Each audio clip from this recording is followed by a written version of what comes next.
से क्वीज तक संघर्ष का आगमन। नवल रविकांत, जिनका जन्म था 1974 में नई दिल्ली में एक साधारण परिवार में हुआ था, आज वो सिलिकॉन वैली के सबसे चमकते सितारों में गिने जाते हैं। लेकिन उनकी कहानी महज सफलता की कहानी नहीं है, बल्कि मानवीय भावना की अदम्य शक्ति की गाथा है। जब वो महज 9 साल के थे, अपनी माँ और भाई के साथ अमेरिका के क्वींस, न्यूयॉर्क के एक खतरनाक इलाके में पहुँचे, जहाँ उनकी माँ ने दिन रात मेहनत करके परिवार का गुजारा चलाया। इस बुक का जो दूसरा भाग है, उस भाग का नाम है अखबार से पुस्तकालय तक, ज्ञान की खोज।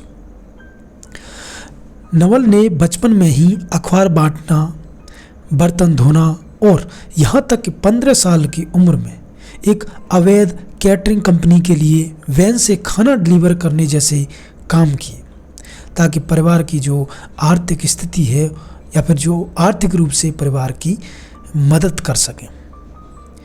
इस कठिन समय में उनका असली पाठशाला स्थानीय पुस्तकालय थी, जहां वह घंटों बैठकर दर्शन, विज्ञान और अर्थशास्त्र की जो किताबें हैं उनको पढ़ा करते थे, मानो हर किताब उनके लिए गरीबी से निकलने का रास्ता दिखाने का एक नक्शा बनाती हो। नवल रविकांत की जो तीसरी भाग है बुक का, वो कहता है डॉट माउथ का सफ़र, यानी एक नींव की मजबूती।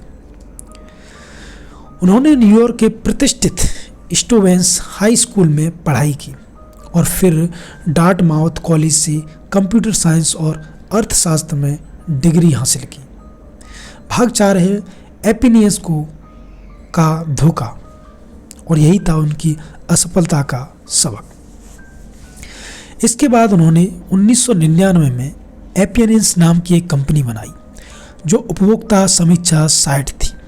लेकिन यहाँ उन्हें करोड़ों डॉलर जुटाने के बावजूद धोखाधड़ी का सामना करना पड़ा।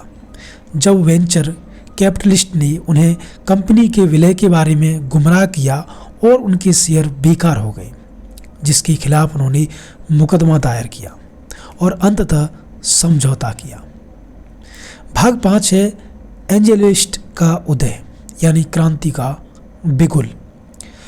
यह अनुभव उनके लिए एक करोड़पति सबक बन गया, जिसने उन्हें सिखाया एक दुनिया कैसे काम करती है, और इसी से प्रेरित होकर उन्होंने 2007 में वेंचर हैक्स ब्लॉग शुरू किया, जो बाद में एंजेलिस्ट में बदल गया।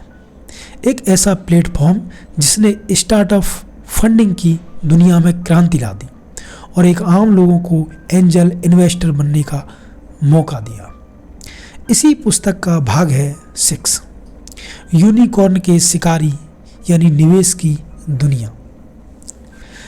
उन्होंने उबर, ट्विटर, नेसियन और पोस्टमैन जैसी 200 से अधिक कंपनियों में शुरुआती निवेश किया, जिनमें से 70 से अधिक ने बड़ी सफलता हासिल की और 10 से अधिक यूनिकॉर्न बनी।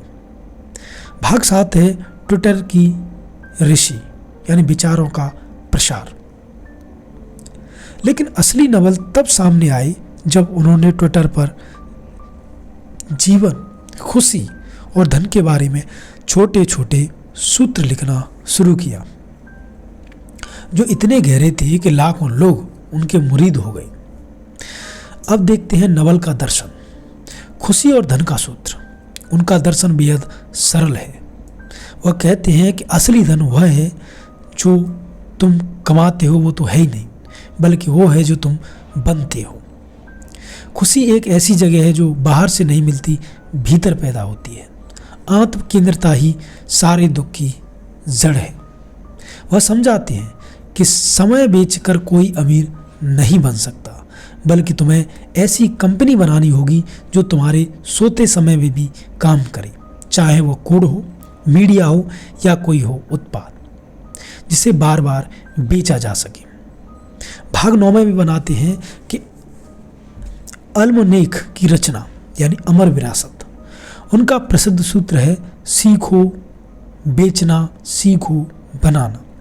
अगर तुम दोनों कर सकते हो तो तुम अजेय हो। उनकी बातों की गूंज इतनी गहरी थी कि एक एरिया जॉर्गेनसन ने उनके विचारों को संकलित करके द अल्मनेक ऑफ नवल रविकांत नामक पुस्तक का प्रकाशन भी किया, जो आज लाखों युवाओं के लिए मार्गदर्शन का कारण बना। भाग 10 है विनम्रता का पाठ, जो कि है असली महानता।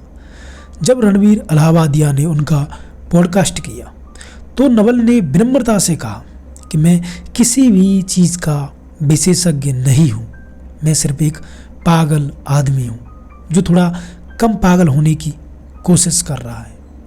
अपने पागलपन को देख रहा हूँ, यही उनकी सबसे बड़ी सीख है।